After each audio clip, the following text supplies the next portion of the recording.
Bismillah, Assalamualaikum warahmatullahi wabarakatuh.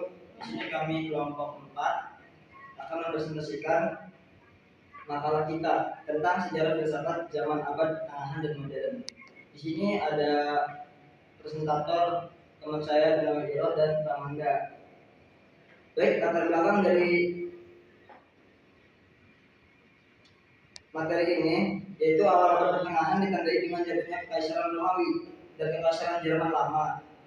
Pada masa ini terjadi peristiwa perang salib yang berakhir dengan pembagian terbaginya Yerusalem menjadi 3, wilayah barat untuk Islam, timur untuk Kristen, dan selatan untuk Yahudi.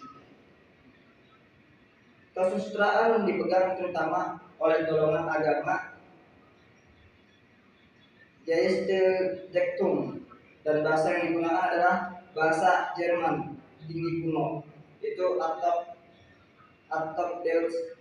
Masa ini disebut pula sebagai abad kegelapan, Dark Ages. Abad pertengahan Jerman Mittelalter adalah sebuah masa yang terletak antara abad kuno dan abad modern. Merupakan masa peralihan di mana gereja bersama dengan raja menguasai kehidupan masyarakat Eropa secara ideologis. Baik, materi selanjutnya pengertian abad pertengahan dan seterusnya akan disampaikan oleh Saudari Iro.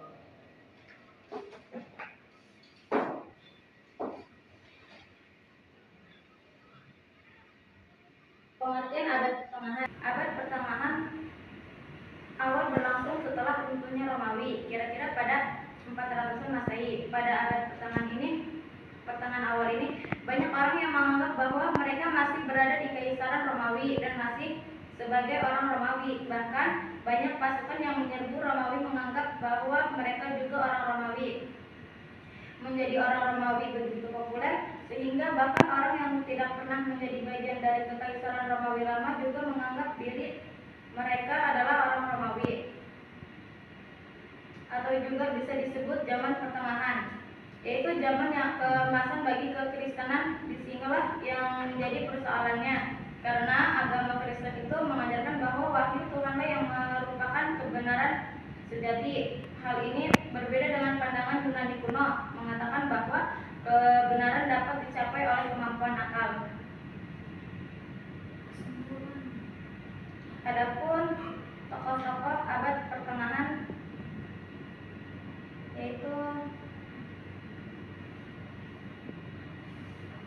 yang pertama Agustinus, yang kedua Boethius, yang ketiga Johannes Scotus Erigena, yang keempat Anselmus, yang kelima itu Petrus Agelasius, yang keenam Bonaventura, sama yang terakhir Thomas Aquinas.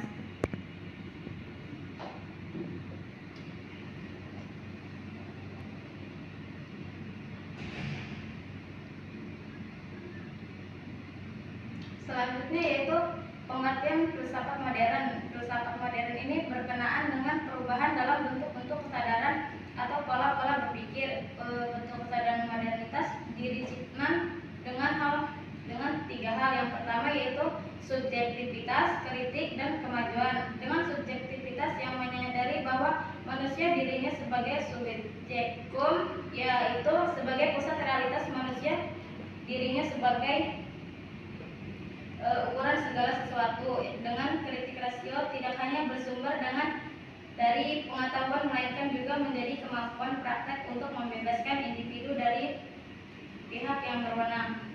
Adapun tokoh dari abad modern yaitu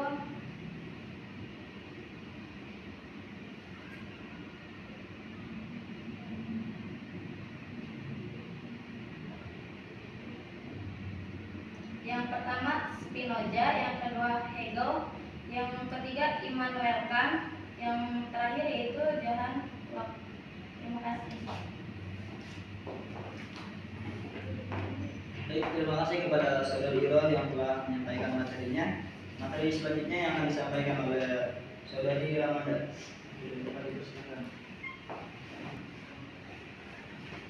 Jadi di sini saya akan menjelaskan mengenai karakteristik filsafat modern.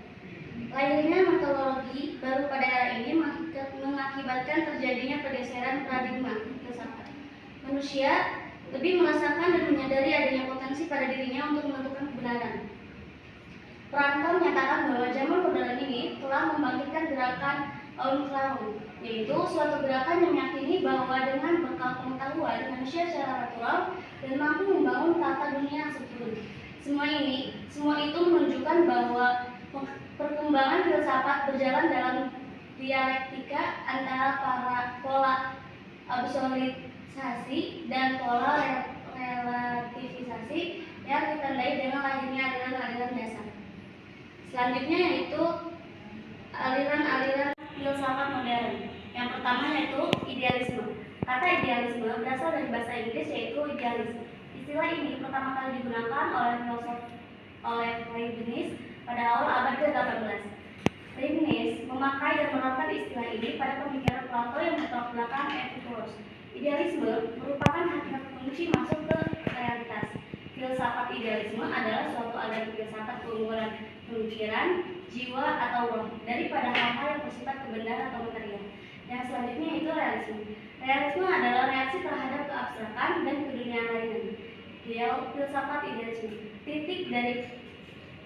Titik tolak utama realisme adalah bahwa objek-objek dan indera muncul dalam bentuk apa adanya. Realisme adalah suatu aliran filsafat yang luas, meliputi materialisme dan lain sisi lebih dekat dengan sifat idealisme objektif di pihak lain. Realisme memandang bahwa objek-objek indera adalah real dan berada sendiri tanpa bersandar kepada pengetahuan lain atau kesadaran akal. Yang selanjutnya yaitu empirisme. Empirisme berasal dari bahasa Yunani, empira yang berarti mencoba-coba atau pengalaman. Empirisme adalah lawan dari paham pengalaman sebagai sumber utama pengetahuan. Ialah pengalaman lahiriah yang mengangkut dunia maupun pengalaman batiniah yang menyangkut pribadi manusia.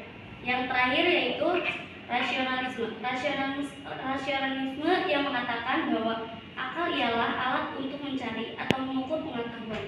Pengetahuan dicari dengan akal, temuan yang diukur dengan akal pula dicari dengan akal. Artinya, pengetahuan diciri dengan cara berpikir logis.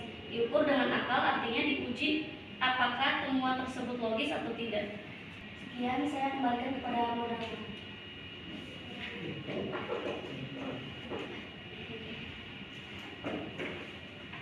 Baik, terima kasih kepada presentator Saudari Damar. Di sini terakhir yaitu kesimpulan. Kesimpulannya yaitu filsafat Yunani merupakan fondasi peradaban Barat dan berperan penting dalam membentuk pemikiran manusia. Warisan ini diteruskan oleh Romawi dan kemudian berkembang di Eropa. Dengan integrasi filsafat Yunani dan agama Kristen yang melahirkan filsafat Eropa abad pertengahan. Zaman modern ditandai oleh perkembangan ilmu pengetahuan dan munculnya tokoh-tokoh besar seperti Descartes dan Newton pada abad ke-20. Berbagai aliran filsafat baru muncul, mencerminkan perkembangan pemikiran manusia yang semakin kompleks.